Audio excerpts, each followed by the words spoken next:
ওই যে time magazine যে একটা গুঁতো মেরেছে খালি ওয়ান টাইম, একটি রাজনৈতিক দল আর একটি রাজনৈতিক দলের নিষিদ্ধ কিভাবে আশা করেন? নির্বাচনে হাড্ডাহাড্ডি লড়াই কোথাও হচ্ছে না। ডক্টর মোহাম্মদ ইউনূস তবে কিন্তু যদি দিয়ে কথা বলছে, তারপরে তার প্রতি আস্থাও নাই। কোনো কারণে টুস করে কেউ ঢুকে পড়ে তাহলে যে কি যে হবে, রীতিমতো কেয়ামত হয়ে যাবে। আমি কিন্তু সমস্যা দেখতেছি আফটার ইলেকশন।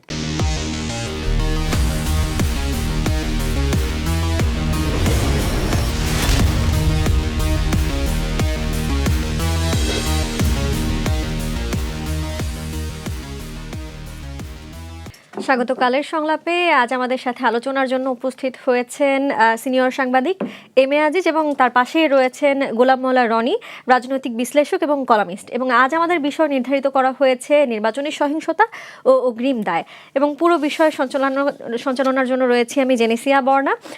যেহেতু নির্বাচন একেবারেই আমাদের খুব দাঁড়গোড়ায় এসে গেছে, দোরগোড়ায় বলতে পারি, এবং আমরা নির্বাচনী যে প্রচারণা সেটি দেখতে পাচ্ছি যে নির্বাচনী প্রচারণার হাড্ডাহাড্ডি লড়াই হচ্ছে মাঠে, এবং আমরা সহিংসতার ঘটনাও দেখতে পেয়েছি। গতকাল জামায়াত এক নেতা তিনি মৃত্যুবরণ করেছেন বা নিহত হয়েছেন বলা যায় সহিংসতায়। আর ঠিক এই সময়ই আমরা দেখেছি পররাষ্ট্র মন্ত্রণালয়ের পক্ষ থেকে একটি কথা বলা হয়েছে যে নির্বাচনের আগে বা নির্বাচনের দিন যদি কোনো সহিংসতার ঘটনা ঘটে তাহলে এই দায় আওয়ামী লীগের। এখন আপনার কাছে প্রশ্ন রাখতে চাই গোলাম মোল্লা রনি, নির্বাচনের সহিংসতা দমনে সব রাজনৈতিক দলের সমান দায়বদ্ধতা থাকা সত্ত্বেও একটি নির্দিষ্ট দলকে লক্ষ্য করে এমন মন্তব্য রাজনৈতিক উত্তেজনা আরও বাড়িয়ে দেয় কিনা? প্রথমত হলো যে আপনার সঙ্গে একটু বিনয়ের সঙ্গে দ্বিমত পোষণ করি। নির্বাচনে হাড্ডাহাড্ডি লড়াই কোথাও হচ্ছে না, প্রচারণার হাড্ডাহাড্ডি লড়াই হচ্ছে না, কিচ্ছু হচ্ছে না। এখানে বিএনপি যাকে মনোনয়ন দিয়েছে তার বিরুদ্ধে কখনো কখনো কোথাও কোথাও শক্তিশালী প্রার্থী দাঁড়িয়ে গেছে, অর্থাৎ যিনি মনোনয়ন পেয়েছেন আর যিনি পান নাই। তো সেখানে ভোটাররা অংশগ্রহণের চাইতেও এই দুইজন প্রার্থীর যারা কর্মী এবং সমর্থক তারা একে অপরের সঙ্গে প্রতিযোগিতা করছেন, তারপরে শেষে গালাগালি করছেন, মিছিল মিটিং করছেন, এবং 500-1000 লোক নিয়ে পরস্পরের বিরুদ্ধে তারা যে বিক্ষোভ দেখাচ্ছেন, শক্তিমত্তা প্রদর্শন করছেন, এগুলোর ভিডিও অডিও ফুটেজ আমরা দেখতে পাচ্ছি। কিন্তু হাড্ডাহাড্ডি লড়াই বলতে যেটি বোঝায় আমাদের দেশে, সেই লড়াইগুলো ভোটের মাঠে সাধারণ মানুষের প্রান্তিক লেভেলে সবার সঙ্গে একটা আন্তঃসংযোগ শুরু হয়ে যায়। ওটা বাংলাদেশে এখনো পর্যন্ত হয়নি। নাম্বার 2, সেটি হলো বিএনপি এবং জামাত। আমরা যদি এই 17 মাসের ইতিহাস দেখি বা তার আগের ইতিহাস দেখি, তো বিএনপির যখন আওয়ামী লীগ ক্ষমতায় ছিল তখন তাদের মেজরিটি ছিল, পপুলারিটি ছিল 30%। এখন যেহেতু বাতাস তাদের দিকে, এটা 35% to 40% হয়ে গেছে। তো যাদের 40% পপুলারিটি আছে, অন্যদিকে জামাত, আমরা জানি যে জামাতের সর্বোচ্চ 5% তাদের জনপ্রিয়তা রয়েছে। এখন ধরুন আওয়ামী লীগ নেই, এটাকে আপনি 10% আনেন, নট মোর দ্যান দ্যাট। এখন সেই 10%কে বিভিন্ন পত্রপত্রিকা, বিভিন্ন জরিপের মাধ্যমে কেউ 30%, কেউ 31% এই জিনিসগুলো দেখানো হচ্ছে, কিন্তু এটা নট মোর দ্যান স্টিল 10%। এখন 10%-এর সঙ্গে আসলে 40%-এর কখনোই হাড্ডাহাড্ডি লড়াই হয় না। আপনি যদি একজন হেভিওয়েট চ্যাম্পিয়ন, 40 মন যার ওজন বা 40 কেজি ওজন, এরকম একজন হেভিওয়েট বক্সার, তার সঙ্গে যদি তার 3 ভাগের 1 ভাগ ওজনের রবিউলকে এনে দেন বা টিং একদম চিকন মানুষকে এনে দেন, তো ওর একটা বক্সিংয়ে তো চিত হয়ে পড়ে যাবে, নাকের বদনা ঠদনা ফেটে একদম ঘুমিয়ে মরে যাবে সঙ্গে সঙ্গে। দেখুন এখানে যা কিছু হচ্ছে, মাঠের যে অবস্থা, সেখানে দূর থেকে ফুস ফাঁস হালুম ওই পর্যন্তই, আর কাছাকাছি গেলেই ওই যে ওয়েট যেটা আছে সেই ওয়েটের কবলে পড়বে। তো যার জন্য এখানে হাড্ডাহাড্ডি লড়াই হচ্ছে না। 2 নম্বরে যে প্রসঙ্গটি আপনি অবতারণা করেছেন সেটা হলো ইলেকশন কমিশনের যে বক্তব্য যে কোনো কিছু হলে আওয়ামী লীগ দায়ী। আওয়ামী লীগ তো চাচ্ছে, আওয়ামী লীগ চাচ্ছে যে নির্বাচন পররাষ্ট্র মন্ত্রণালয় থেকে বলা হয়েছিল, পররাষ্ট্র মন্ত্রণালয় থেকে বা যেখানেই বলুক না কেন, আওয়ামী লীগ চাচ্ছে যে ডক্টর ইউনূস এবং রাজনৈতিক দল যারা আছে প্রত্যেকটা লোক সারাদিন শুধু বলুক ইয়া আওয়ামী লীগ, ইয়া হাসিনা।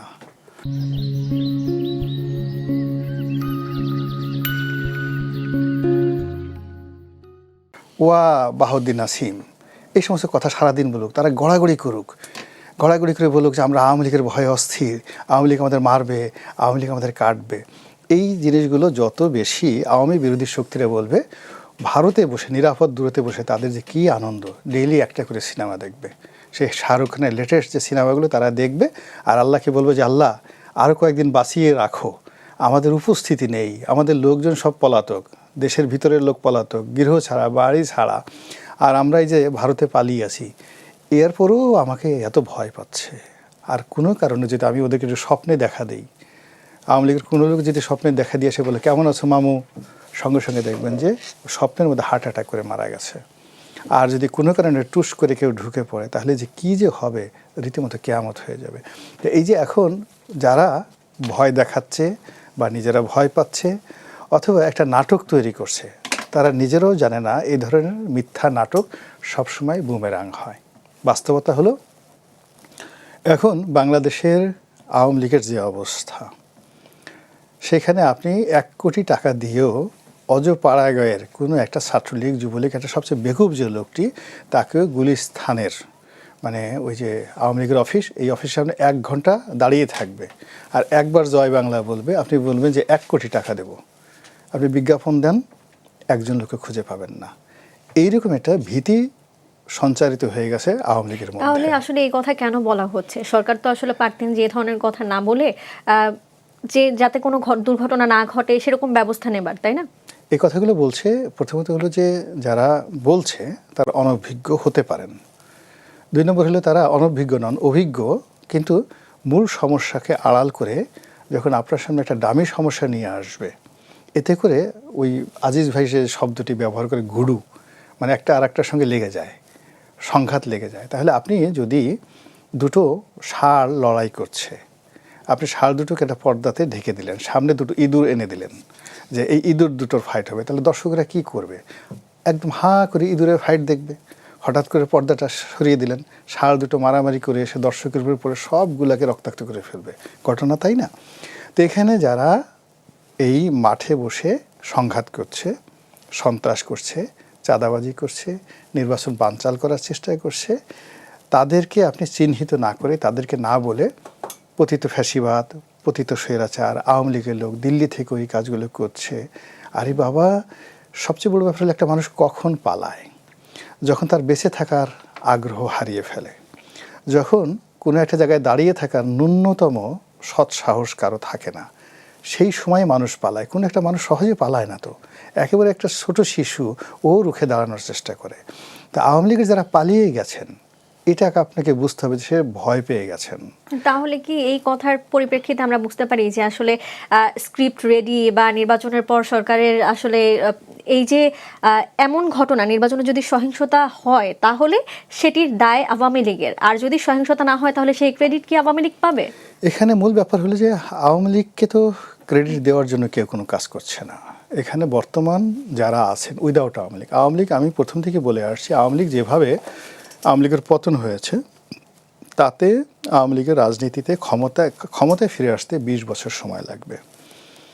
আর যদি এই বর্তমানে রাজনীতির যে দ্বন্দ্বদশা, এটা যদি কন্টিনিউ করে, তাহলে তারা অচিরে রাজনীতিতে ফিরে আসতে পারবে, কিন্তু ক্ষমতা আসতে আরও 20 বছর লাগবে। যেমন এখন বিএনপি রাজনীতিতে ফিরে আসছে, কিন্তু ক্ষমতা কিন্তু এখনও পায়নি। জামাত ধরুন ওই যে 71 সালে যে ভুল করেছে, তারা এগেনস্টে বারবার সে রাজনীতি করার সুযোগ পাচ্ছে, কিন্তু ক্ষমতা ফিরে পায়নি। আওয়ামী লীগের অবস্থাও তদ্রূপ হবে। কিন্তু আওয়ামী লীগের যেভাবে আওয়ামী লীগের মানে পতন হয়েছে, তাতে রাতারাতি এসে তারা স্টিয়ারিং হুইলে ধরে রাজনীতি পরিচালনা করবে, দেশ পরিচালনা করবে, ক্ষমতায় যাবে, এটা মূলত ভয়টা দেখানো হচ্ছে বর্তমানের যে চলমান সমস্যাগুলোকে মানে একটা কৃত্রিম সংকট সৃষ্টি করে পিছনে কাউকে ক্ষমতা আনার চেষ্টা। তাহলে কি বলা যায় যে নির্বাচনের পর সরকারের বিবৃতি কেমন হবে তা সহজেই অনুমেয়? অফকোর্স, এতে কোনো সন্দেহ নেই। তাহলে সেটা কি আসলে না, সেটা হলো যে সরকার এখানে 3 থেকে 4টি উইন্ডো খোলা রেখেছে। ফার্স্ট থিং হলো যে নির্বাচন হলো, ভোটাররা ভোট কেন্দ্রে এলো, সেক্ষেত্রে সরকার কি বলবে? নির্বাচন হলো, ভোট কেন্দ্রে ভোটাররা এলো না, 3 to 5% ভোটার এলো, সেক্ষেত্রে সরকার কি বলবে? তৃতীয় হলো যে ভোট হলো, ভোট হওয়ার পরে হা জয়যুক্ত হলো, তখন সরকার কি বলবে? ভোট হলো, না জয়যুক্ত হলো, হা পরাজিত হলো, তখন সরকার কি করবে? বলবে না, তখন সরকার কি করবে? এরপরে যেটা হলো নির্বাচনে মেজরিটি পেল বিএনপি, তখন সরকার কি বলবে? আর নির্বাচনে মেজরিটি পেল জামাত, তখন সরকার কি বলবে? এইভাবে তারা অন্তত 10টি উইংস শাখা খোলা রেখেছে এবং 10টা শাখার জন্য 10 ধরনের বক্তব্য স্ক্রিপ্ট রেডি করে বসে আছে এবং প্রত্যেকটা জিনিস তারা plan A B C D E F G এইভাবে তৈরি করে তারা এখন গুটির চাল দিচ্ছে। জি, ধন্যবাদ আপনাকে। এবার আমি জনাব এম এ আজিজের কাছে যেতে চাই। যুক্তরাজ্য ভিত্তিক প্রভাবশালী টাইমস ম্যাগাজিন একটি সাক্ষাৎকার ছাপা করেছে এবং সেখানে প্রায় 3000 শব্দের একটি সাক্ষাৎকার বলতে পারি, এবং সেটি আমাদের বিএনপির যে শীর্ষ নেতা তারেক রহমান তিনি সেই সাক্ষাৎকার দিয়েছেন এবং সেখানে তিনি বলেছেন যে এই যে একটি নির্দিষ্ট দলকে নিষিদ্ধ করা হয়েছে, আমাকেও যে নিষিদ্ধ করা হবে না, তার আসলে নিশ্চয়তা কোথায়? এর মাধ্যমে আসলে তিনি কি বোঝাতে চাইলেন? যে তিনি আসলে চান না যে একটি রাজনৈতিক দল নিষিদ্ধ হোক বা এই যে আওয়ামী লীগের ওপর নিষেধাজ্ঞা উঠে যাক, এটি কি তিনি চান কোনোভাবে? ধন্যবাদ আপনাকে। এখানে রনি ভাই যে কথাগুলি বলছে হয়তো ভাষার তারতম্য হবে, কিন্তু একই রকম হবে। ধরেন এই যে আওয়ামী লীগ সরকার যতদিন ক্ষমতায় ছিল শেষে তো ফ্যাসিস্ট হয়ে গেছে, এরা কিন্তু সবসময় মুক্তিযুদ্ধের পক্ষে এবং বিপক্ষের শক্তি হিসেবে ব্যবহার করা হতো, মুক্তিযুদ্ধের ট্রাম্প কার্ডটা ব্যবহার করা হতো। ঠিক এখন এই ফ্যাসিস্ট বা আওয়ামী লীগ এই শব্দটা কিন্তু ব্যবহার করা হচ্ছে এখন, এই শব্দটা তার পক্ষে এবং বিপক্ষে। অর্থাৎ আপনাকে ফ্যাসিস্ট তকমা দিতে পারলেই আপনার যেন কোনো আইনের আশ্রয় বা কোনো কথা বলার অধিকার নেই, ব্যাপারটা এরকম।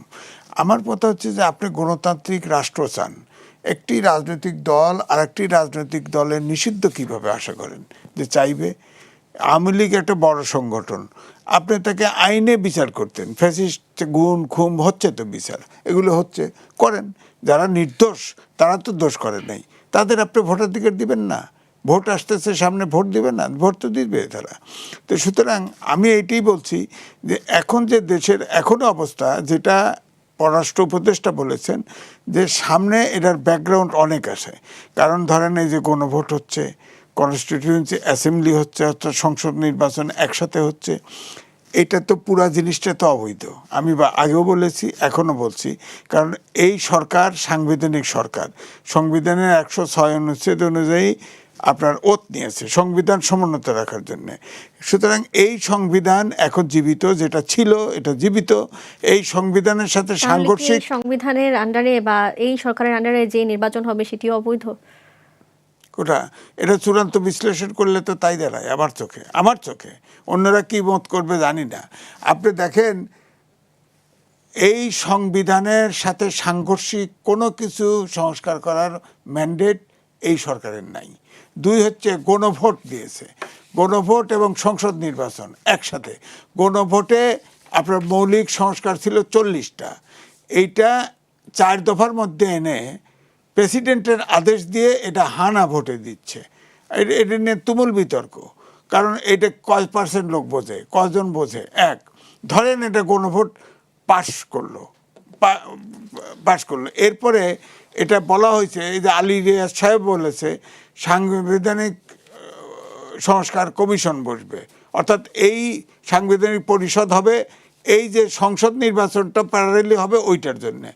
এটাতে কি হবে বলা হচ্ছে, আবার লেখা আছে 180 দিন পরে এই জুলাই সনদ যেটা লেখা আছে এটা স্বয়ংক্রিয়ভাবে আপনার পাশ হবে। তো ধরেন 60 দিনে 180 দিনে পাশ হলো না, ইউনিট সরকার বসে থাকবে না চলে যাবে? আমরা তো জানি না সরকার ফর্ম হবে কি হবে না। ধরেন বিএনপি জিতলো বা জামাতি জিতলো, সংসদে একই সাথে তো নির্বাচন হবে, তখন জিতে গেল, যে পার্টি জিতুক, তারা কি আঙুল চুষবে নাকি? কি হবে তখন? দেশের পরিস্থিতি যেটা দাঁড়াবে সেই পরিস্থিতি কি ধরেন বিএনপি জিতলো, বিএনপি জেতার পরে যদি সরকার ফর্ম করতে না দেয়, যদি সরকার বসে থেকে বলে যে আগে ওইটা জুলাই সনদ আগে করো, অনুমোদন করো, তারপরে আমরা তুমি তুমি এটা কনস্টিটিউয়েন্ট অ্যাসেম্বলি অনুমোদন করো, তারপরে তুমি ওত নাও, এরকম যদি হয়, এটা বসে থাকবে? কারণ এখানে তো নোট অফ ডিসেন্টও আছে, সবটা তো অনুমোদন করবে না। আর অবৈধ জিনিস সংসদ অনুমোদন করে কি করে? বলেন অবৈধ জিনিস স্বয়ংক্রিয় পৃথিবীর কোথায় আছে স্বয়ংক্রিয়ভাবে সংস্কার অনুমোদন হবে। সুতরাং আমি বলবো যে এই যে গ্যাপটা, এই গ্যাপটা হচ্ছে আমাদের জন্য বড় সমস্যা। আপনি যেটা বলছেন বর্তমান যে সংঘাত সহিংসতা, যেমন জামালপুরে শেরপুরে ঘটনা ঘটছে, এটা চেয়ারে বসা নিয়ে গোলমাল, বসতে গিয়ে মারামারি লাগছে, একজন মরে গেছে, জামাতের একজন মারা গেছে। এরকম বাংলাদেশের ইতিহাসে শুরুর থেকে সব নির্বাচনে ছোটোখাটো হামলা মামলা হয় এবং এরকম মারা যায়ও। আমি এটাকে বড় ধরনের সমস্যা দেখছি না। আমি দেখছি যে এই সরকার, অন্তর্বর্তীকালীন সরকার, এটা নির্বাচন দিছে, গণভোট একসাথে দিছে, এটা ডিটেল আলোচনা যায়, এটার যে ট্রানজিশন পিরিয়ড, নেক্সট সরকারের কাছে যে ক্ষমতা হস্তান্তর, বিরাট রকমের একটা অভ্যুত্থান ঘটে যেতে পারে, বিরাট রকম সমস্যা দেশ কাজ দিতে পারে। এটা তো আলী রিয়াজ সাহেব তো সেটাই বলছে, এটা তো অনুমান, সে তো 6 মাসের কথা বলছে। অর্থাৎ এই সরকার যে ক্ষমতা ছাড়বে এটার নির্দেশনা তো দেখতে পাচ্ছি না। সব জায়গায় দেখেন ডক্টর মোহাম্মদ ইউনূস তবে কিন্তু যদি দিয়ে কথা বলছে, তারপরে তার প্রতি আস্থাও নাই। নির্বাচন হচ্ছে, ইলেকশন কমিশন প্রস্তুতি নিচ্ছে, সব নিচ্ছে, কিন্তু মানুষ রিকশায় ওঠেন, বলবে নির্বাচন কি সত্যি হচ্ছে? এই প্রশ্নটা থাকে, মানুষের ভিতরে আস্থা নাই। সুতরাং আমি কিন্তু সমস্যা দেখতেছি আফটার ইলেকশনের পরে এইটা কি হবে, ট্রানজিশন পিরিয়ড যেটা হবে, এইখানে আদৌ হবে কিনা। আরো একটি প্রশ্ন আছে আপনার কাছে। একটি পক্ষ বলছে জাতীয় পার্টি আওয়ামী লীগের দোসর, এখন জাতীয় পার্টি নির্বাচনে অংশগ্রহণ করলে তাদের মাধ্যমে আওয়ামী লীগ ফেরত আসবে না। আমার প্রশ্ন, কোনো এককালে জাপা আর আওয়ামী লীগ এক থাকার কারণে যদি তারা আওয়ামী লীগের দোসর হয়, তাহলে হেফাজতে ইসলামের একটি অংশ যারা শেখ হাসিনাকে কওমি জননী উপাধি দিয়েছিলেন, তারা আসলে কি? না, এরকম যদি আপনি ধরতে যান তাহলে তো ঘুরে ফিরে তো প্রায় সব দলই দোষর হয় না হয়তো। কারণ আওয়ামী লীগের সাথে যারা ধরেন এই যে এখন ইসলামিক আন্দোলন বাংলাদেশ আছে, তারা তো নির্বাচনে ছিল, তাদেরকেও বলতে পারেন। তারা তো এখন অভ্যুত্থানের শক্তি হিসাবে দায়িত্ব নিচ্ছে, বৈঠকে বসে সব দাবি করতেছে।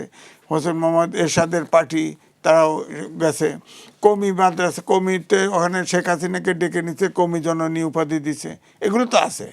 এখন হচ্ছে কি, একটা ফ্যাসিস্ট সরকার, তার ফ্যাসিস্টের প্রতীক হচ্ছে শেখ হাসিনা, তাকে দেখে একদম সবাই ওই কওমিরা বাধ্য হয়ে সারভাইভ করার জন্য তাকে ডেকে এনে কওমি জননী উপাধি দিছে। তো এইভাবে করলে তো হবে না, এইভাবে করলে তো তাহলে তো দেখা যায় যে জামাতেরও তো 91 সালে যখন সরকার গঠন করে তখন 2 জন জামাতেরও মন্ত্রী ছিল। তখন আপনি বলতে চাইছেন যে ট্যাগিং করা উচিত না? ট্যাগিং কেন করবে? যার যার কর্ম দিয়ে ফল হবে, ট্যাগিং করার কি আছে? এ অমক তমক এগুলি করে করে আর কতদিন ইলেকশন হয়ে যাবে, 10 দিন পরে ইলেকশন হবে, এখনো ট্যাগিং করে আপনি করবেন কেন? আপনার সাংবিধানিক সরকার, সংবিধান অনুযায়ী চলেন, আইন শৃঙ্খলা, ফেসিবাদের বিলোপ চাইছে ছাত্ররা শেষ ভাগে, সেখানে ধরেন ছাত্র অগ্রভাগে ছিল। এমনও তো প্রশ্ন আসছে যে 30 জন ছাত্র, অর্থাৎ এনসিপির 30 জন ছাত্র তাদের নিরাপত্তার জন্য জামাতের ভিতরে ঢুকলো। আর এই যে সারা দেশের মানুষ, ছাত্র জনতা যে অভ্যুত্থানে যুক্ত হলো, তাদের কাছে কি জবাব দিবে? তাদের নিরাপত্তাটা কোথায়? এগুলো বাঁচলে তো হবে না। এখন দেশ যাই হোক অভ্যুত্থান ঘটে গেছে, এখন দল যারা আছে আলটিমেটলি তো যাই বলেন না কেন, যারা অপরাধ করছে তাদের বিচার করেন, যারা অপরাধ করে নাই তাদেরকে তো আপনার স্বাভাবিক জীবনে ফিরে আসতে দিতে হবে, দেশটাকে তো চলতে হবে। মানবিক বাংলাদেশ, আইনের শাসন, সুশাসন, গণতন্ত্র, এটা তো প্রতিষ্ঠিত করতে হবে। আপনি ট্যাগিং করে তো এটার শেষ নাই, তো এ পর্যন্ত পারেন নাই, ভবিষ্যতে পারবেন এটা নিশ্চয় থাকি। আমার কাছে মনে হলো যে এই কোশ্চেনটা একটু রিলেটেড হতে পারে। এই যে সরকার, আমাদের এখনকার সরকার সরকারি কর্মকর্তা কর্মচারীদের যে বেতন ভাতা বাড়ানোর একটি বিষয় নিয়ে উদ্যোগ নিল, এবং পরবর্তী সময় গিয়ে আবার তারা বলছে যে এই সিদ্ধান্ত, এটি স্ট্যাবলিশ করার যে সিদ্ধান্ত, এটা তারা নিবে না, পরবর্তী সরকার এসে এই সিদ্ধান্ত নিবে। এখন আমাদের দেশের যে অবস্থা, আমরা ঋণে জর্জরিত, এবং আমাদের দেখা যাচ্ছে প্রায় 4 কোটি মানুষ এখন দরিদ্র সীমার নিচে। এই মুহূর্তে পরবর্তী সরকার এসে এটি আসলে বাস্তবায়ন করতে গিয়ে চ্যালেঞ্জের মুখে পড়বে কিনা, বা তারা আসলে কি বুঝাতে চাইলেন এমন পদক্ষেপের মধ্য দিয়ে? এই সরকার কোথার থেকে কোন কাজটা শুরু করবে এবং শেষ করবে এটা তো বোঝে নেই, এইটাই বোঝে নেই। ধরেন আপনি বিমানে 3 উপদেষ্টাকে ঢুকাই দিছে বোর্ডে, বলেন তো দেখি কেন ঢুকাইলো? এই সময় নির্বাচন করবে আর 15-20 দিন পরে সরকারি নির্বাচিত সরকার আসবে। যদি নির্বাচিত সরকার আসবে এটা সরকারের মাথায় থাকে তাহলে বিমানের বোর্ডে বসায় দিল কেন? আবার দেখেন আমাদের ফেনীতে ওখানে আপনার ইপিজেড করার কথা, ওখানে চীনকে দিয়ে দিছে যে ওখানে অস্ত্র উৎপাদন করে। কেন? আমাদের মেশিন টুলস ফ্যাক্টরি আছে না, ওটা এনলার্জ করে করতে পারতো না? এটা কিভাবে করবে? 9030 স্কোয়ার ফিটের এক একটা মন্ত্রীর জন্য ফ্ল্যাট করা হচ্ছে, নির্বাচনের ঠিক নাই। আপনার এই ফ্ল্যাট কি অনেকে ফুটবল, একটা ফ্ল্যাটে কি ফুটবল খেলার মাঠ রাখবেন নাকি? এইটা কেন করছেন? বালিশ তুলতে 3,500 কোটি টাকা, 350 টাকা, 3,500 টাকা, হারিকেন নাম লিফটের নামাতে 12 তলায়, এরকম প্ল্যান করছে কিনা আমি জানি না। এবং এর পেছনে কোনো বিজনেস হাউস আছে কিনা, বা এই সরকারের কোনো ইন্টারেস্ট আছে কিনা? প্রকল্প অনুমোদন করে দিল, কমিশন খায় চলে গেল কেউ কেউ, এটাও তো হইতে পারে। কারণ এই প্রকল্প তো বাস্তবায়ন হবে না। আপনার যেটা মেশিন টুলস ফ্যাক্টরি থাকার সত্ত্বেও ওটাতে দিচ্ছে, ওটা তো বাস্তবায়ন হবে না। বিমানেরটা আমি ধরলাম, অনেকগুলো বিমান ইম্পোর্ট হচ্ছে, আসতেছে, হ্যাঁ, কারণ আমেরিকার সাথেও চুক্তি হয়েছে না, অনেকগুলো আপনার বোয়িং আসতেছে, সেটা ধরেন অ্যাপ্রুভ করা, বোর্ডে অ্যাপ্রুভ করার প্রশ্ন থাকতে পারে। গোলাম মোল্লা রনি যেরকম একটু আগে বলেছেন যে সরকারের আসলে plan A B C D রয়েছে, সরকারের হাতে তো অনেক সময় ছিল, তারা এই শেষ সময়ে এসে এই ধরনের প্ল্যান আসলে তুলছেন। আপনার কি মনে হয় সেই প্ল্যানেরই আসলে এই অংশ? এই জন্যই তো মনে হয় প্ল্যান সির মনে হয় ক্ষমতা নির্বাচন করলে, আমি যেটা বললাম, নির্বাচন করে যে ট্রানজিশনটা হবে, এটা যে হবে, হলে এইসব প্রজেক্ট নিল কেন? জি, প্রস্তুত এই জায়গা। জি, আপনার কাছে আবারও আসবো। আমি আবারও একটু গোলাম মোল্লা রনির কাছে যেতে চাই। এই যে সাক্ষাৎকারের কথা বলছিলাম, যে টাইমস ম্যাগাজিনে একটি সাক্ষাৎকার ছাপা হয়েছে জনাব তারেক রহমানের, এই ঠিক নির্বাচনের আগে এমন একটি সাক্ষাৎকার ছাপা হলো। আপনি তো রাজনৈতিক বিশ্লেষক এবং আপনার সংবাদ মাধ্যমগুলোর সাথে কাজ করা হয়েছে।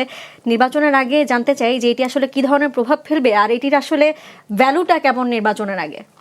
এটা হলো টাইম ম্যাগাজিনে তারেক রহমান সাহেবের যে সাক্ষাৎকারটি ছাপা হয়েছে, আমি যদি ওনার প্রেসের অ্যাডভাইজার হতাম, প্রথমত এই সময়টিতে তাকে কোনো এরকম আন্তর্জাতিক গণমাধ্যমে সাক্ষাৎকার দিতাম না। মূল ব্যাপার হলো যে দেখুন, আমাদের দেশে কতগুলো ইঁদুর দৌড় হচ্ছে। সজীব ওয়াজেদ জয় ওয়াশিংটন পোস্টের সাথে, রয়টার্সের সাথে সাক্ষাৎকার দিয়েছেন, তা আমাকেও দিতে হবে। শেখ হাসিনাকে নিয়ে ওই অমুক পত্রিকায় খবর ছাপিয়েছে, কাজেই আমি যে ইংরেজি বলতে জানি আমাকে এটা প্রমাণ করতে হবে। আবার জামাতের আমির আল জাজিরের সাথে কথা বলেছে, আমাকেও সেই কথা বলতে হবে। এই জিনিসগুলো যে রাজনৈতিক দলগুলোর মধ্যে যে পারস্পরিক যে ইঁদুর দৌড়গুলো হচ্ছে এবং নিজেদের অবস্থান না বুঝে এই দৌড়ে অংশগ্রহণ করাটা সুবিবেচনা প্রসূত নয়। প্রথমত হলো যে আমেরিকার সঙ্গে বিএনপির যে সম্পর্কটি রয়েছে, সেই সম্পর্কটি সেই 2001 সন থেকে ভালো না। আপনারা জানেন যে এটা একেবারে ওপেন সিক্রেট যে জনাব তারেক রহমান সাহেব সম্পর্কে ওই সময় যে দূতাবাস, বাংলাদেশে মার্কিন দূতাবাস যে রিপোর্টগুলো দিয়েছিল, তাকে যেভাবে দুর্নীতির বরপুত্র, যেভাবে সন্ত্রাসের মদতদাতা হিসেবে আমেরিকা চিহ্নিত করেছিল, সেই জায়গার থেকে আমেরিকা এখনও সরে আসেনি। তো এইটা সরে না আসার খবরটা তো বিএনপি লোকজন খুব ভালো করে জানে, নাম্বার ওয়ান। নাম্বার টু হলো যে পত্রিকাটি টাইম ম্যাগাজিন, যেমন ইংল্যান্ডের অনেকগুলো পত্রিকা, আমেরিকার অনেকগুলো পত্রিকা, তারা রাষ্ট্রকে রিপ্রেজেন্ট করে। যেমন আমি একটা পত্রিকার কথা বলি, যেমন ইকোনমিস্ট।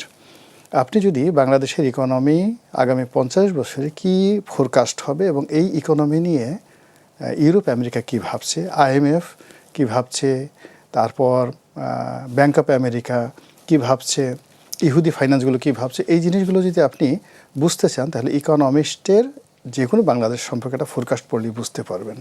তো কাজে যারা ইকোনমিস্টের সাক্ষাৎকার দিতে যাবে, তারা ওই পত্রিকাটা সম্পর্কে এবং ইকোনমি সম্পর্কে না জেনে ওখানে বক্তব্য দিতে যাওয়া রাজনৈতিক দলের জন্য আত্মহত্যা শামিল। সিমিলারলি টাইম ম্যাগাজিন একই সঙ্গে 3টি বিষয়কে তারা সবসময় হাইলাইট করে। একটা হলো মার্কিন স্বার্থ কোনো একটা দেশে, এখন তার স্বার্থের পক্ষে সে কখনো লোক নিয়োগ করে, এই জন্য কাউকে প্রমোট করে। যেমন দেখা গেল কালকে আপনাকে প্রচ্ছদে ছাপিয়ে দেওয়া হলো lady of the year, it means America আপনাকে রিক্রুট করতে চাচ্ছে। আবার ধরুন আপনি বাংলাদেশের একটা রাজনৈতিক দলের প্রধান ব্যক্তি, আপনাকে প্রচ্ছদে ছাপিয়ে বলল যে আপনি লেডি অফ খাম্বা লেডি, তখন আপনি বুঝতে হবে যে আপনার কেয়ামত হয়ে গেছে। এই যে এইগুলো তো ওরা করে কি, আমেরিকা সেই পররাষ্ট্র নীতিটাকে রিপ্রেজেন্ট করে। আমেরিকার মিলিটারি পলিসি আমেরিকার যে homeland security and outward security, international security, এটা ওরা এনশিওর করে। তো এনশিওর করার ক্ষেত্রে ওখানে আপনি শতভাগ নিশ্চিত না হয়ে যদি সাক্ষাৎকার দিতে যান তাহলে আপনাকে তারা বেইজ্জতি করে ফেলবে। এখানে যে ঘটনাটা ঘটেছে দেখেন, বিএনপি প্রথমত আমি দেখলাম যে বিএনপি সকল পেজ থেকে তারা এই সাক্ষাৎকারটাকে তারা শেয়ার করেছে। ইভেন স্বয়ং তারেক রহমান সাহেব তার যে অফিসিয়াল ফেসবুক পেজ সেখান থেকে সাক্ষাৎকারটা করেছে এবং 3000 শব্দের একটা সাক্ষাৎকার। তো তারা প্রথমে বুঝতে পারেনি, কিন্তু ওই যে বিএনপি বিরোধী যে শক্তিগুলো, সেই শক্তিগুলো মুহূর্তের মধ্যে ফেসবুক থেকে শুরু করে সবগুলো সোশ্যাল মিডিয়া ভাইরাল করে ফেলেছে। তো সেখানে তারেক রহমান সম্পর্কে অনেক ভালো কথা বলা হয়েছে, প্লাস তারেক রহমান সাহেব নিজেও অনেক ভালো ভালো কথা বলেছেন, যেটা আপনি কিছুক্ষণ আগে বললেন যে পলিটিক্যাল পার্টিগুলো নিষিদ্ধ না করার ব্যাপারে, তারপর তিনি তার মায়ের কাছ থেকে কি শিখেছেন ইত্যাদি ইত্যাদি। তারপর তার একটা ভীষণ মিশন, আগামীতে তিনি দায়িত্ব পেলে সেই দায়িত্ব কীভাবে পরিচালনা করবেন, এই যে তার বোধ যে ক্ষমতা বড় ব্যাপার নয়, দায়িত্বটা বড় ব্যাপার, এগুলো কিন্তু বিএনপির যারা প্রতিপক্ষ, ইভেন আমেরিকা, তারা লাইমলাইট আনছে না। বলে এখানে আর একটা জিনিস ব্যবহার করে, সেগুলো প্রোডিগাল। এই শব্দটা কেবলমাত্র যে ইংরেজি তা না, এটার সঙ্গে একটা বাইবেলিক শব্দ আছে। মানে বাইবেলে এই শব্দটি ব্যবহার করা হয়েছে একটা কাহিনী বর্ণনা করতে গিয়ে, যেখানে একজন যুবক তার পিতামাতাকে এত কষ্ট দিয়েছে, কষ্ট দেওয়ার পরে সে চলে যায় বাড়ি থেকে, সব কিছু লুটপাট করে সে চলে যায়। চলে যাওয়ার পরে এই সময়ের মধ্যে তার ছোট ভাই মারা যায়, তার বাবা মারা যায়, মনের দুঃখে যে হারে আমার ছেলেটা একটা অমানুষ আমাকে শেষ করে দিয়ে গেল, বাবা মারা যায়, মা মারা যায়। তারপরে ছেলেটা বিদেশে থেকে ওই প্রবাস থেকে যখন আইসে দেখে তার মা বাবা মারা গেছে, ভাইটাও মারা গেছে, তখন তার ভিতরে এক ধরনের অনুশোচনা জাগে। ঠিক সেম ল্যাঙ্গুয়েজটা এখানে ইউজ করা হয়েছে। দেখেন আরাফাত রহমান কোকো মারা গেছেন, আপনি দেখেন বেগম খালেদা জিয়া মারা গেছেন, এই দুটো জিনিস, এবং তার জীবিত অবস্থায় তিনি তার সন্তানকে ওইভাবে আদর করার সুযোগ পাননি। এই টোটাল জিনিসগুলোর সঙ্গে ওরা এমন সুকৌশলে মিলিয়ে দিয়েছে। এইটা কেন এই নির্বাচনের এই অল্প কয়েকদিন আগে, এটা কি আমার কাছে মনে হচ্ছে যে ম্যাটিকুলাস ডিজাইনে জনাব তারেক রহমান সাহেবকে ডুবানোর জন্য কাজটি করা হয়েছে, আমেরিকার সাথে সম্পর্ক নষ্ট করার জন্য করা হয়েছে। এর বাইরে তো অন্য কোনো কারণ দেখি না। কষ্টটা লাগে কি জানেন, আপনি বর্ণা, আমরা কয়েকজন লোক, বিশেষ করে আমি আওয়ামী লীগে যখন ছিলাম এমপি, তখন এই তারেক রহমান সাহেবের নাম কেউ নিতে পারতেন না বাংলাদেশে। তখন তাকে নিয়ে কৌশলে লিখেছি, তার প্রশংসা করেছি, তার সম্পর্কে বলেছি। সেটা 2012-13 সনে, 2016-17 সনে তারেক রহমান সাহেবকে নিয়ে পত্রিকায় সাব এডিটোরিয়াল লেখা, পোস্ট এডিটোরিয়াল লেখা এত সোজা না। টকশোতে তারেক রহমান সাহেব ভালো মানুষ, আসলে ভালো করতে পারবেন এই কথা বলাটা এত সহজ ছিল না, বাট আই ডিড ইট।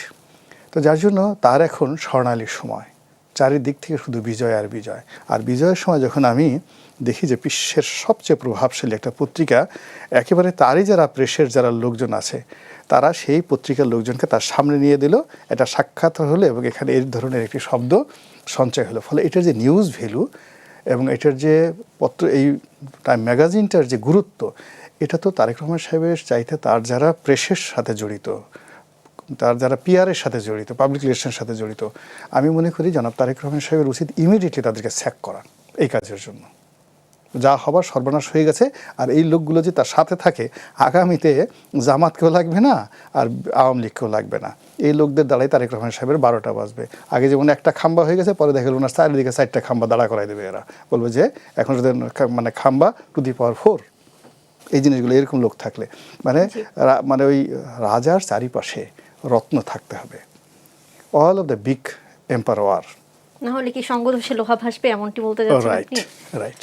জি, ধন্যবাদ আপনাকে। আমি আবারও জনাব এম এ আজিজের কাছে যেতে চাই। আপনার কাছে আগে একটি তথ্য শেয়ার করি, সেটি হলো 5 আগস্টের পর আমরা সবাই জানি যে হচ্ছে একঝাঁক তরুণ এনসিপি গঠন করলো এবং এনসিপি গঠন করবার পর তারা মোটামুটি রাজনীতিতে বেশ সক্রিয়। তারা লেখাপড়া থেকে অনেক দূরে সরে গিয়েছে এবং যেহেতু তারা রাজনীতিতে সক্রিয়, বোঝাই যাচ্ছে যে তারা আসলে যেটি নিয়ে আন্দোলন করেছিলেন চাকরি করবার জন্য, সেই চাকরির আগ্রহ এখন তাদের মধ্যে নেই। তাহলে আপনার কি মনে হয়, তাদের ভবিষ্যৎ পেশা কি রাজনীতিই হতে যাচ্ছে? না, দেখেন, বাংলাদেশে নিবন্ধিত দল আছে প্রায় 52টি। সব দলের নাম কেউ জানে না। এখন এনসিপি এই নির্বাচনে অংশগ্রহণ করার পরে, আমি যেটা আগে বলেছি, এই এনসিপি অভ্যুত্থানের অগ্রভাগে ছিল, অভ্যুত্থানের শক্তি, এটার একটা ব্র্যান্ড ভ্যালু ছিল। এরা যদি ধরেন 3 জন উপদেষ্টা ছিল, 3 জন, তারা তো উপদেষ্টা পরিষদ থেকে বের হয়ে আসছিল।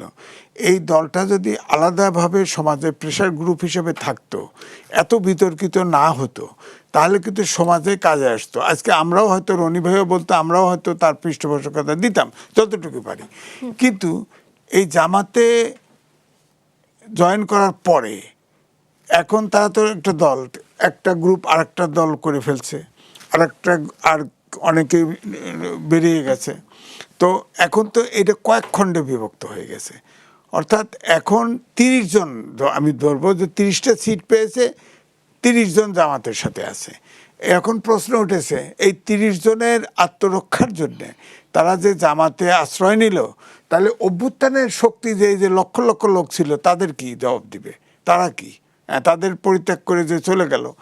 এখন আমার বক্তব্য হচ্ছে যে এবারে যে নির্বাচনে গেল, এই অভ্যুত্থানে হয়তো এটা ঠিক যে নির্বাচনে যেহেতু সংসদে আনুপাতিক হারে সিট পাবে উচ্চকক্ষে, সেখানে হয়তো জামাতের ভোট পাওয়াটা মিলে, সবার ভোট পাওয়া দিয়ে হয়তো আনুপাতিক হারের ভোটে উচ্চকক্ষে যেতে পারে।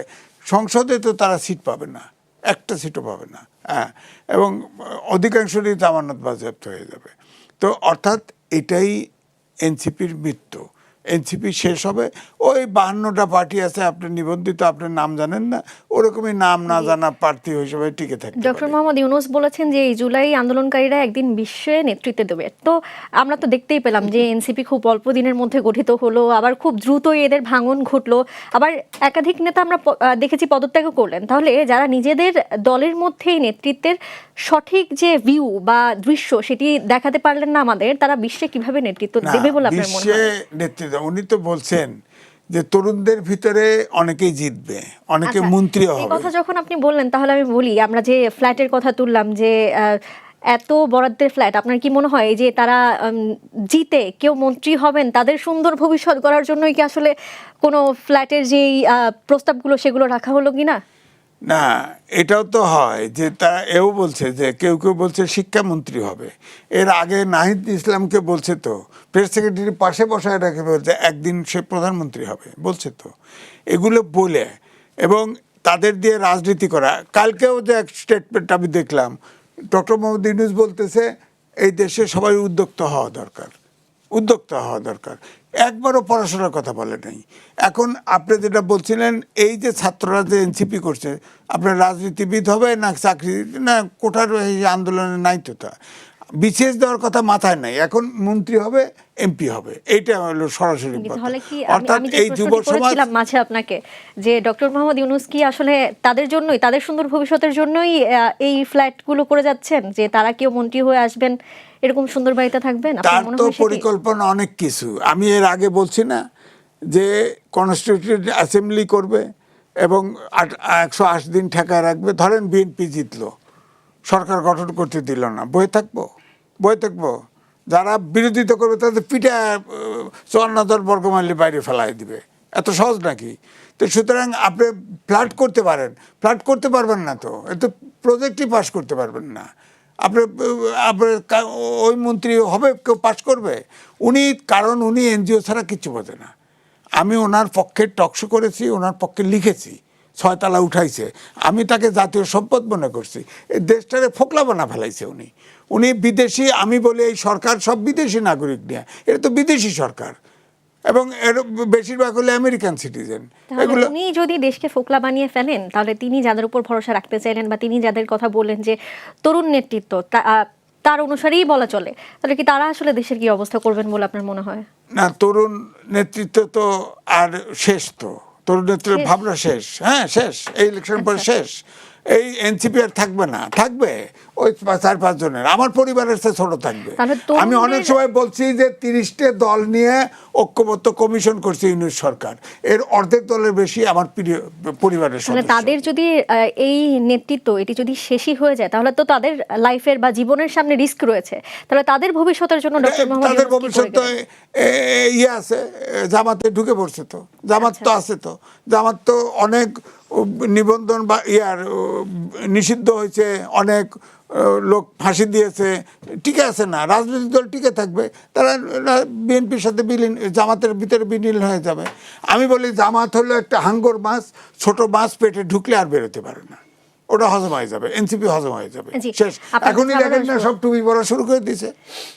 এখন তো 300 আসনে, ওরা তো 30 জন দাঁড়াইছে, 300 আসনে জামাতের পক্ষে আমরা দেখেছি যে আসিফ মাহমুদ, সজীব ভুঁইয়া এবং সার্জিস আলম এবং নাসির পাটোয়ারিকেও আমরা দেখেছি যে মাথায় টুপি পরে নির্বাচনী প্রচারণা। মাথায় টুপি পরা অপরাধ না, আগে পড়তো না, এখন কেন পড়া হয়? নির্বাচন আসলে এই টুপি কেন পড়া হয় আমি জানতে চাই, কিন্তু এই টপিক উঠেই আসলো। মানুষ আমাদের দেশে তো ধরেন আপনার 82% লোক তো মুসলমান। এটা আপনি ধরেন আপনি ওই ধরেন এই যে হিজাব পড়েন নাই, অমুক পড়েন নাই, তমুক, কিন্তু আমরা তো সবাই ধর্মের প্রতি তো অনুগত, তো এটা ঠিক।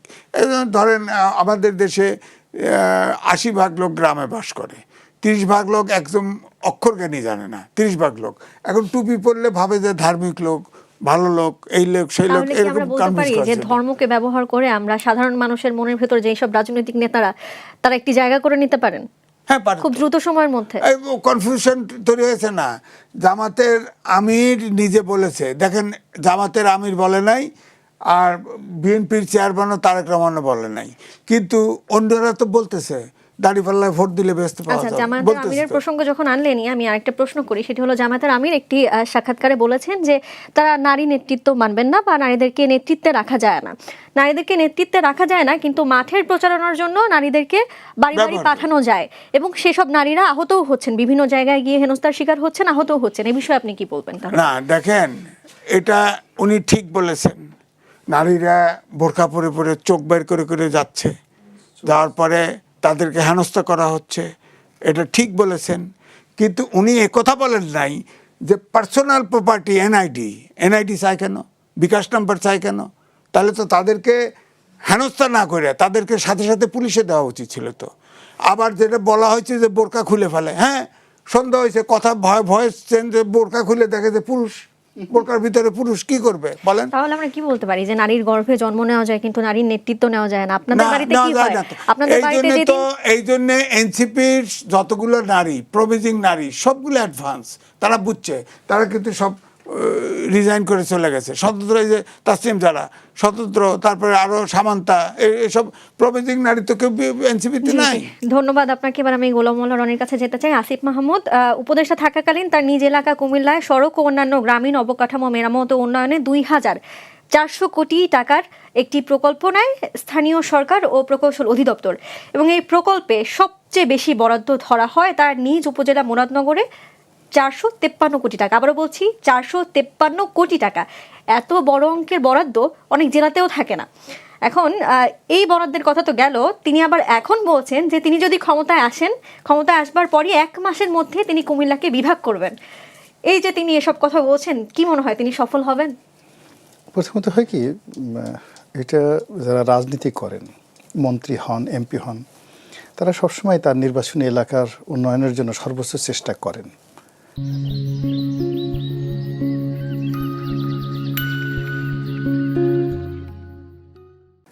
এটা এক ধরনের মানসিক অবস্থা। আবার ওই নিজের যে ইউনিয়ন, ওই ইউনিয়নের প্রতি আবার বেশি বরাদ্দ হয়। আমরা যেহেতু সংসদ সদস্য ছিলাম, আমরা জিনিসটা জানি। আবার নিজে যে শহরে থাকে, ওই আশেপাশে সরকারি বরাদ্দ দিয়ে রাস্তাঘাট এগুলো করে। তো সেখানে আসিফ মাহমুদ সজীব ভুঁইয়া যে মন্ত্রণালয়ে ছিলেন, সঙ্গত কারণেই স্পোর্টস এবং এলজিআরডি সবচেয়ে বড় দুটো মন্ত্রণালয়, তার বরাদ্দ কুমিল্লাতে তার নির্বাচনী এলাকায় যাবে।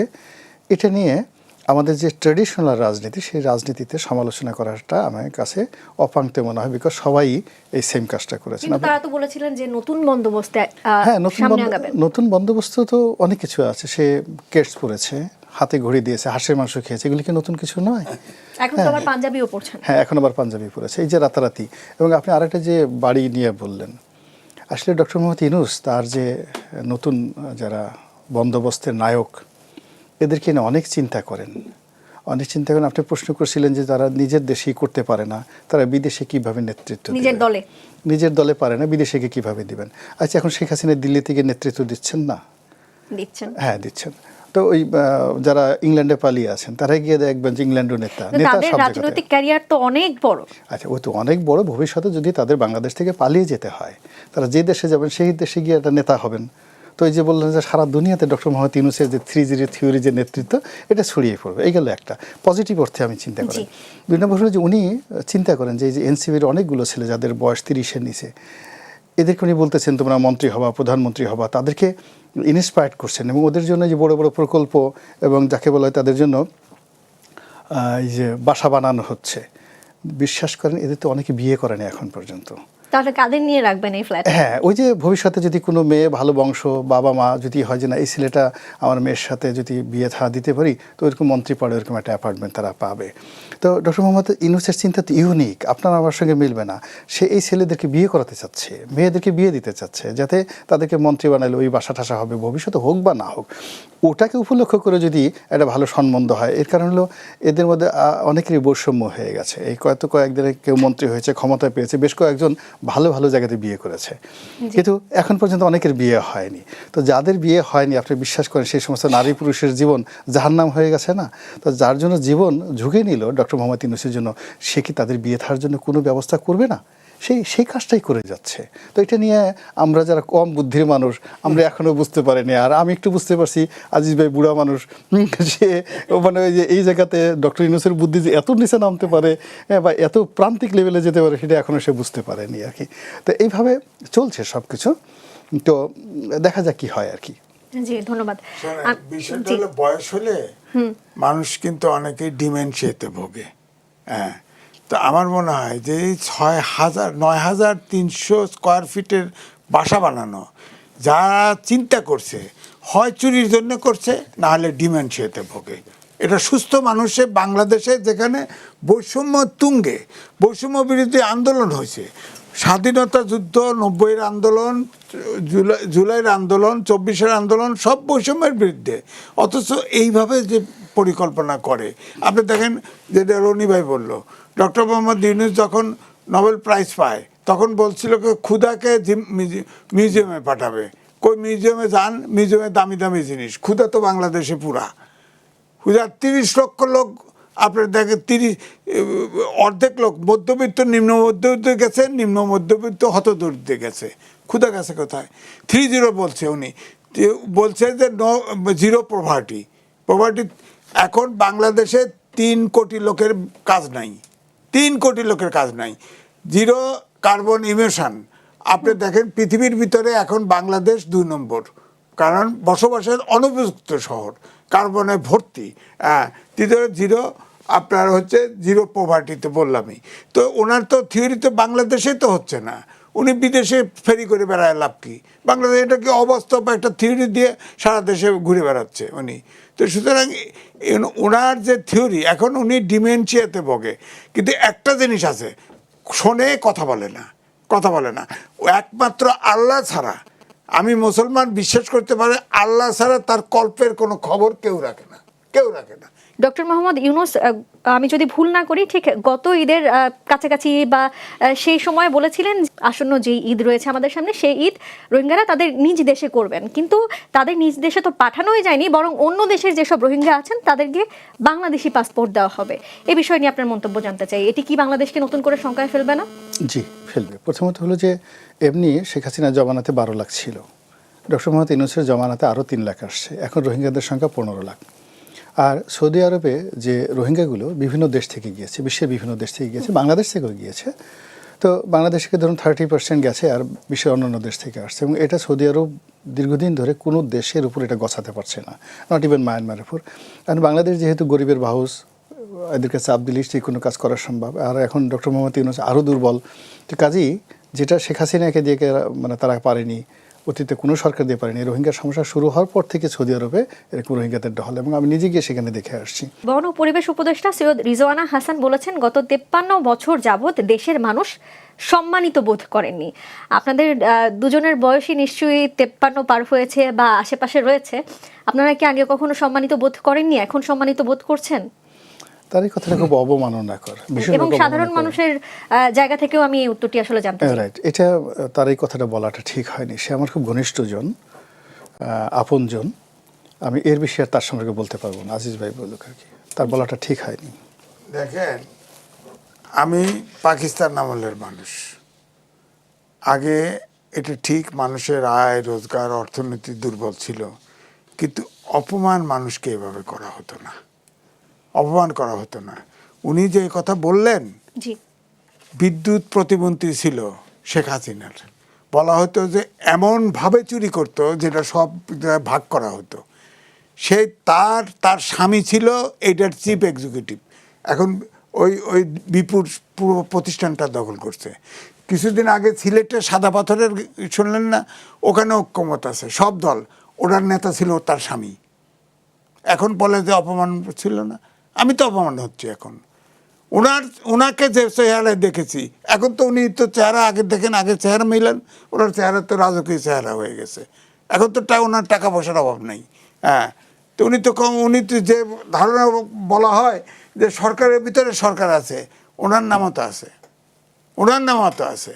সুতরাং তার মানে এগুলো করার লাভ নাই। আপনি বলতে চাচ্ছেন যে তার এমন মন্তব্য করা ঠিক হয়নি? মোটেই ঠিক হয় নাই, মোটেই ঠিক হয় না। উনি কি বুঝবে? আপনাকে ধন্যবাদ। ওনার জন্ম নিশ্চয়ই বাংলাদেশে, আমার জন্ম পাকিস্তান আমলে। জি, আমার জন্ম আমি এসএসসি পাস করছি 69-এ। উনি কি দেখছেন এদেশের ভূখণ্ডে? জন্ম নিয়েছে 69-এ। মুক্তিযুদ্ধের দেশ স্বাধীন করছি, তখন তো এই ইজ্জতের জন্য আরো করছি, স্বাধীনতার জন্য করেছি। আমার গণতন্ত্র থাকবে, আইনের শাসন থাকবে, সুশাসন থাকবে। তখন তো মানুষের মন থেকে, আমি বলতেছি, আমি সাক্ষ্য দিচ্ছি, আগে দুর্নীতিবাজকে মন থেকে ঘৃণাবোধ হইতো, এখন ঘৃণাবোধ হয় না। কারণ রেজাউল সাহেবের টাকা আলা লোক, তিনি একজন পরিবেশবাদী একটা ইউনিভার্সিটির শিক্ষক, তিনিও এখন টাকা আলা লোক। এদেশের কার কাছে অপমান হবো না কেন? আমার ধরেন কিচ্ছু নাই, তাতে কি হয়েছে? আমি যথেষ্ট সম্মানী বোধ করতেছি। জি, তার কিন্তু মানে আপনি যারা বাঙালি হিসেবে আশেপাশে দেখি তো সব চোর, আশেপাশে দেখি চোর, তাদের অপমান বোধ হয় না। চোরের মায়ের বড় গলা, এই একটা প্রবাদ আছে না? এখন চোরগুলোর কে আওয়াজ বেশি। জি, তার মানে আপনি বলতে চাইলেন যে আপনি গর্ববোধ করতেন বাঙালি হিসেবে এবং এখনো করেন একইভাবে? এখন আমি ব্যক্তিগতভাবে করি, তবে ওই চোরগুলো দেখলে আবার খুব মেজাজ গরম হয়ে যায়। এই তো গরম হয়ে গেল। জি, আপনি বাঙালি হিসেবে গর্ববোধ করেন এবং আমিও বাঙালি হিসেবে গর্ববোধ করি। বাংলার মানুষ 53 বছর যে সম্মান পেয়েছেন কিনা সেই মন্তব্যে যেতে চাই না, তবে সামনের যে দিনগুলো আসবে অবশ্যই বাংলার মানুষ মাথা উঁচু করে থাকবে এবং সম্মানিত বোধ করবে, এমনটিই চাওয়া। ভালো থাকুক দেশ, ভালো থাকুক দেশের মানুষ। শেষ করছি কালের সংলাপ।